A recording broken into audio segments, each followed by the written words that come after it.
মেসির কাছে এখন সর্বশেষ লড়াই।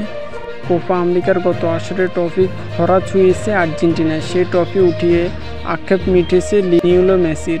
তারপরেই কাতার বিশ্বকাপে জিতে মেসির অমরত্ব লাভ করে।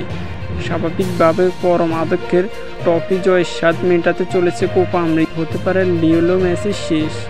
একই অবস্থায় অ্যাঙ্কেল ডি মারিয়া ও নিকোলাস লা ও তায়ামিনদের, তাই শেষটা এখন উপভোগ মন্ত্রে কাটাতে চাচ্ছে আর্জেন্টিনার অধিনায়ক। ম্যাচের পর উচ্ছিষ্ট মেসি লিওনেল স্পটিককে বলছে, দল হিসেবে আমরা যে অভিজ্ঞতার সম্মুখীন হয়েছি, চলুন সেটা উপভোগ করি। ফাইনালে আবারও আসতে পারে, মোটেও সহজ নয়।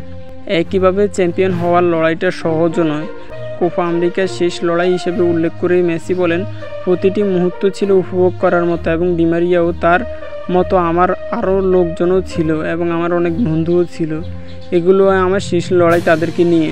কোপা আমেরিকা যৌথভাবে সর্বোচ্চ 15বারের চ্যাম্পিয়ন আর্জেন্টিনা, যা এর আগে কোনো দলেই এরকম করতে পারেনি।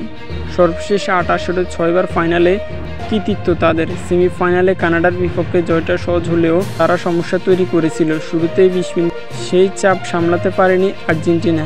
এরপরেই এগিয়ে যায় 22 মিনিটে গোল করেন আলভারেজ। তার দ্বিতীয়বারের মেসির সুযোগ সন্ধানী শটে আরও দ্বিতীয় গোল হয়, যা টুর্নামেন্টে মেসির প্রথম গোল। অথচ পুরো টুর্নামেন্টে গোলহীন ছিলেন তিনি।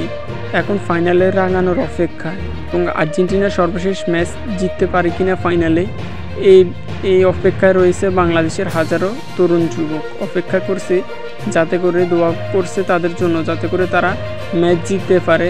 সর্বশেষ ম্যাচের বিদায় নেওয়া ম্যাচটা যেন স্মরণীয় করে রাখতে পারেন, এমনটাই প্রত্যাশা করছেন আর্জেন্টিনার সমর্থকরা।